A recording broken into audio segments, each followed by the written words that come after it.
Darwin takes pride in its multiculturalism, and tomorrow the city will celebrate its diversity with a festival marking World Refugee Day. Each year, more than 100 refugees settle in the territory under Australia's humanitarian program. Those working in the sector say the community is growing and its face is changing as more people from an increasingly diverse range of countries put down roots in Darwin. Alison Middleton reports.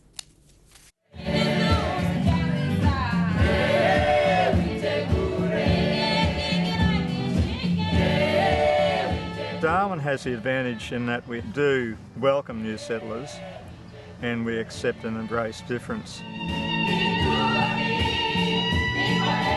Darwin is one of the most unique cities in Australia as far as the multicultural society and how we value each other. Every Sunday, this choir gives voice of thanks at a church service in Darwin. These men and women are originally from Africa. Kabwe Badadike was born in the Congo and now calls Darwin home. I left my country of origin because of the tribal conflict. I wanted to join my family, my foster family, and I wanted to take the opportunity also to go to university and study and do whatever I want to become in life. Yeah. Kabwe Badadike is a steel worker at a building supplies company. He loves his new home. Some people, they come here after 2 weeks or 1 month, they started to leave down to go other states. I think that Darwin is the best place to be. But other states, there's much competition, and the gate for you to get a job is very narrow. But here in Darwin, I think it's really broad. These are people that are used to a lot of hard work. Social welfare does not exist in most of the countries where they come from.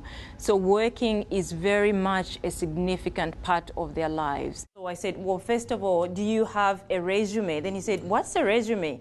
Mahongo Fumbello runs a program that finds work for refugees.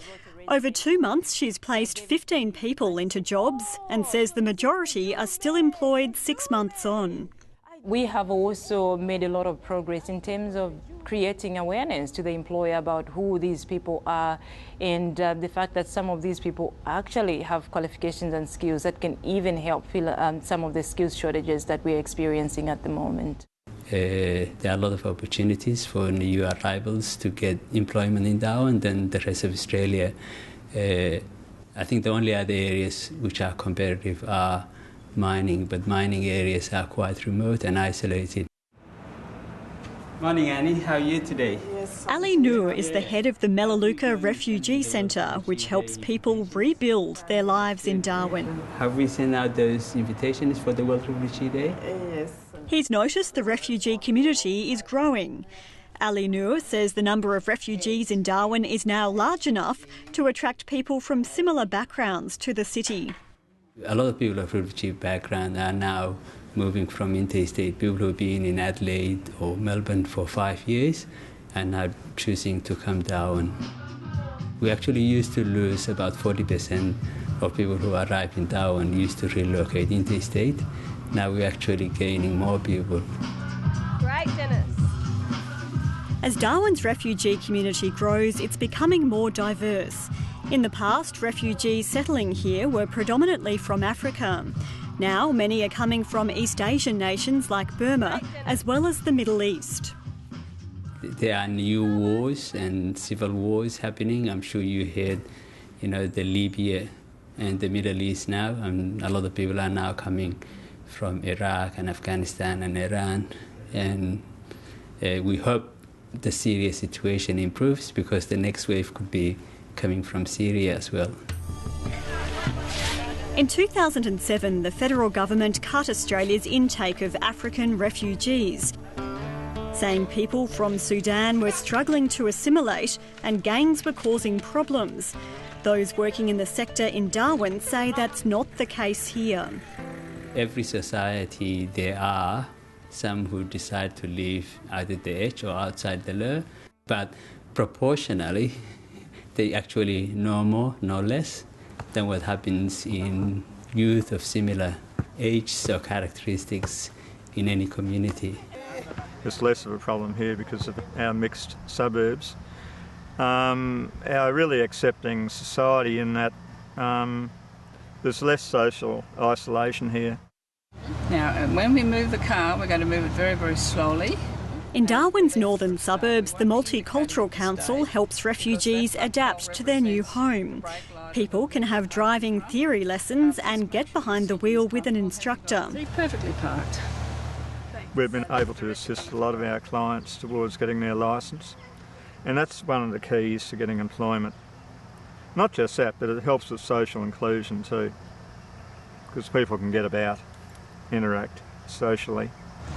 That's good. Now signal left, reverse gear. Jane Alia is looking forward to the independence that comes with a driver's licence. The road ahead is bright for this recent high school graduate who moved to Darwin 4 years ago. She grew up in a refugee camp in Uganda after her parents fled war in Sudan. Uganda is not a safe place for anyone to live in, because when you sleep in Uganda, your eyes are not closed, but in Darwin you can sleep peacefully. In Uganda, if you wake up in the morning, you praise God because, I'm alive today. Now she's weighing up careers in dentistry and medicine.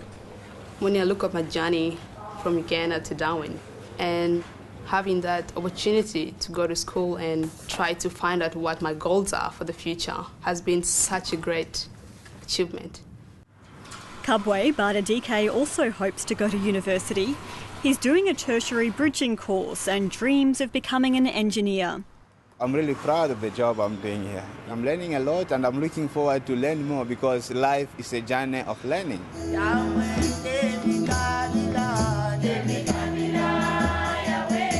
For the refugees, Darwin has become more than just a place to live.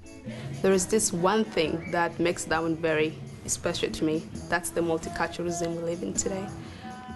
Whenever I go away, I feel like something's missing out of me. So Darwin's a home to me.